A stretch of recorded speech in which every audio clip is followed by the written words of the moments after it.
And we have motion. You see Dragon physically separating from the International Space Station, 1:32 a.m. Central Time. The International Space Station, 253 statute miles over Sedan.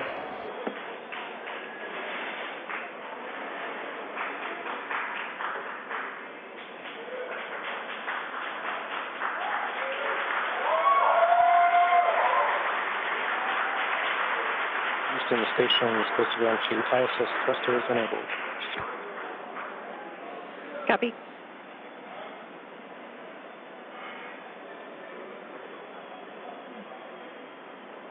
So there you can see on your screen visual confirmation. What a gorgeous shot. Dragon has undocked from the International Space Station, and we are beginning the departure.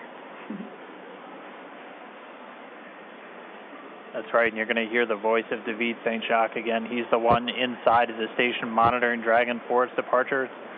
Slowly backing away. Everything's looked good so far with those separation burns.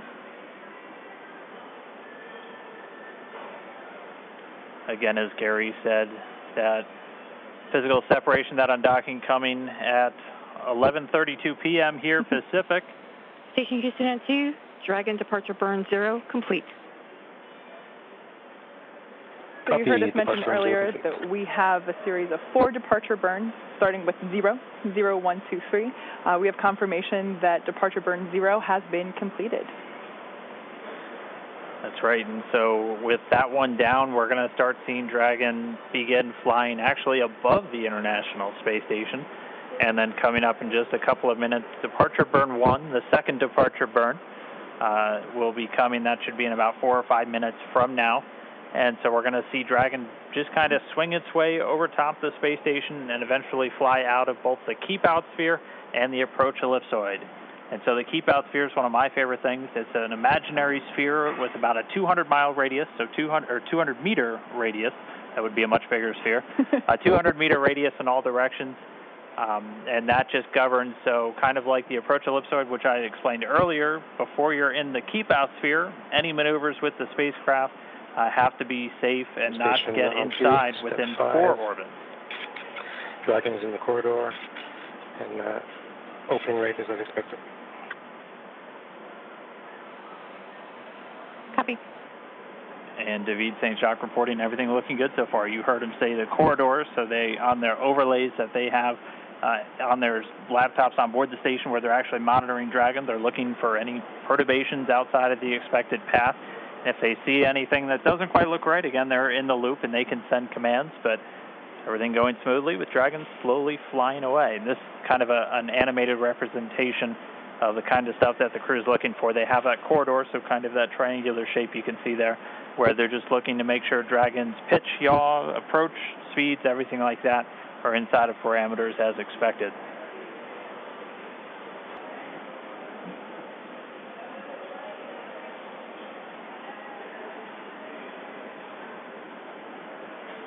Dragon continuing to fly free. Look, everything looking good so far.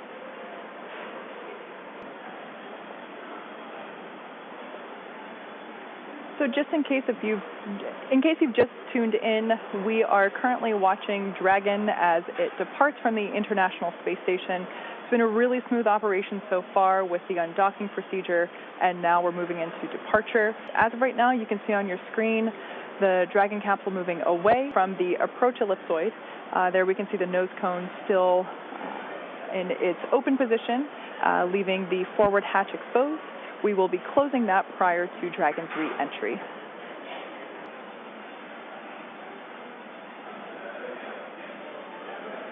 And so we're continuing to get really great views. Dragon backdrop by the inky blackness of space.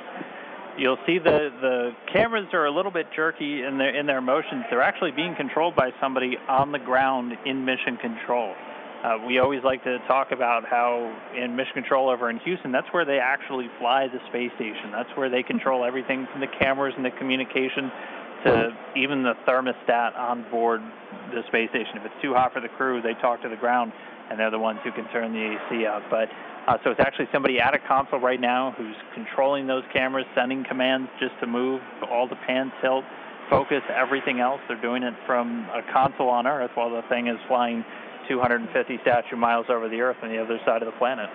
Like Dan mentioned before, we're going really fast right now. We're at about 17,500 miles per hour, so everything is moving very quickly. The need to readjust the cameras very frequently is inherent due to the high velocities that we're dealing with. And so this is a view from that WB-57 airplane. You were looking at Dragon streaking across the sky on its re-entry through the Earth's atmosphere, aiming for a splashdown in just a little while from now. So it's pretty exciting that we get this shot right now, as it is our first view from planet Earth of the Dragon capsule since it lifted off from Cape Canaveral just several days ago.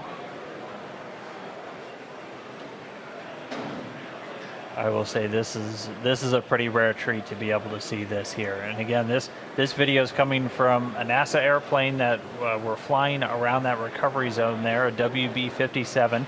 It's commonly used for a lot of atmospheric studies and other science missions, but able to put a tracking camera on it to try and get this re-entry through the Earth's atmosphere today. We're hearing that they should have AOSO acquisition of signal back with the Dragon spacecraft. Right now it's about 46 kilometers in altitude. The Dragon spacecraft continuing to descend. It's now subsonic, so already starting to slow down thanks to the aero braking, basically slamming into that Earth's atmosphere, causes a lot of friction and allows the vehicle to eventually reach its terminal velocity, basically. And then those parachutes are going to kick in.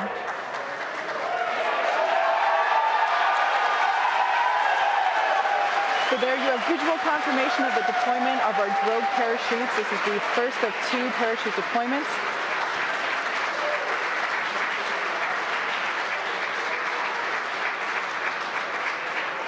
So those drogue chutes do the initial slowing, and then they're ultimately going to pull out the 4 main parachutes responsible for really slowing the spacecraft down prior to that splashdown.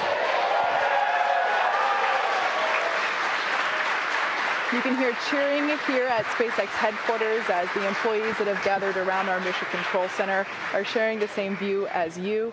What a gorgeous shot of Dragon coming back down.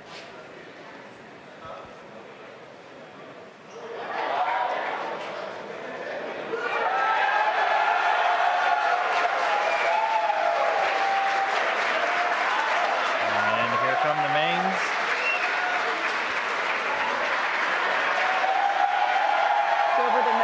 Seconds, we will see those main parachutes exactly like that begin to expand as they capture more air, further decelerating the Dragon vehicle down to the Atlantic Ocean.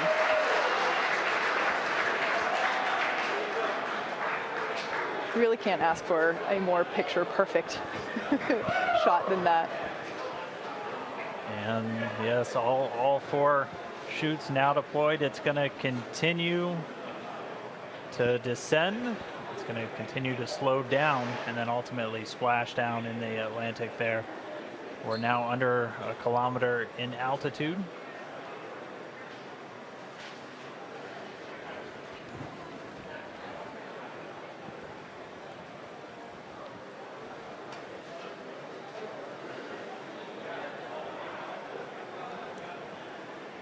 Just about 750 meters to go.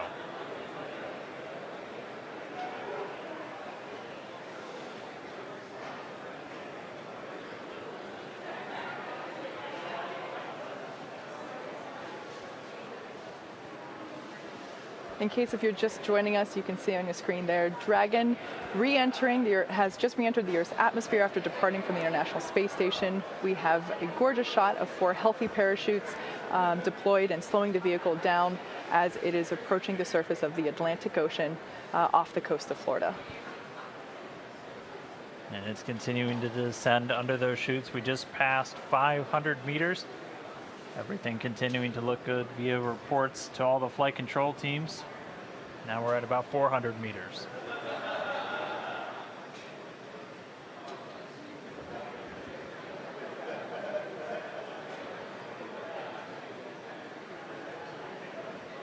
And just passing 300 meters, continuing to descend. We might be right on time. We were planning on splashing down at about 5:45 a.m. Pacific, and we're getting real close to that bingo time. Just past 200 meters.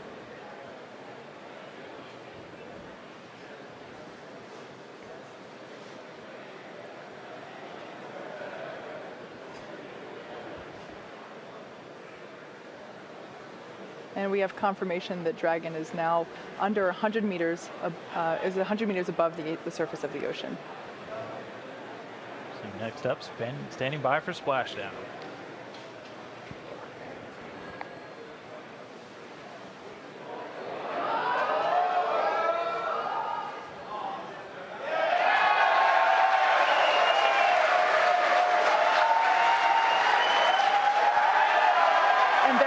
Confirmation of splashdown. Dragon has returned to planet Earth. It is now back home, and you can see on your screen our two fast boats racing out to the capsule, now in recovery. That splashdown came right on time, 5:45 a.m. Pacific, 8:45 a.m. over on the East Coast. The teams that have been ready and waiting, they were staged just a few nautical miles away. They're going to start moving in now. You can see those two fast approach boats already speeding their way towards the capsule.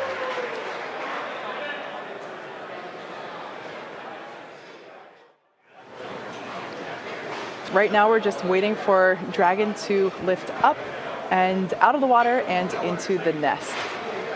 And there it goes. So there facing us is what we call the side hatch, and that is where, as Dan just mentioned, the astronauts would, if we had astronauts on board today, where they would be exiting. The top hatch is what we use to connect to the ISS, and that is currently hidden underneath the nose cone.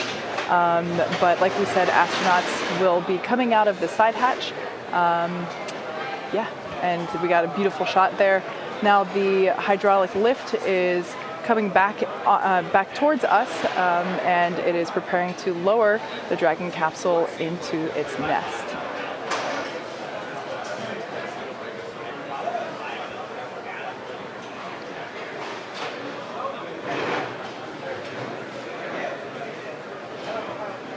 Like we said, we are treating this demonstration mission with the recovery operations as if there were actual astronauts on board. And of course, before we would be able to open the hatch, we would have to make sure that the spacecraft's cabin pressure is equalized with the outside environment before doing so.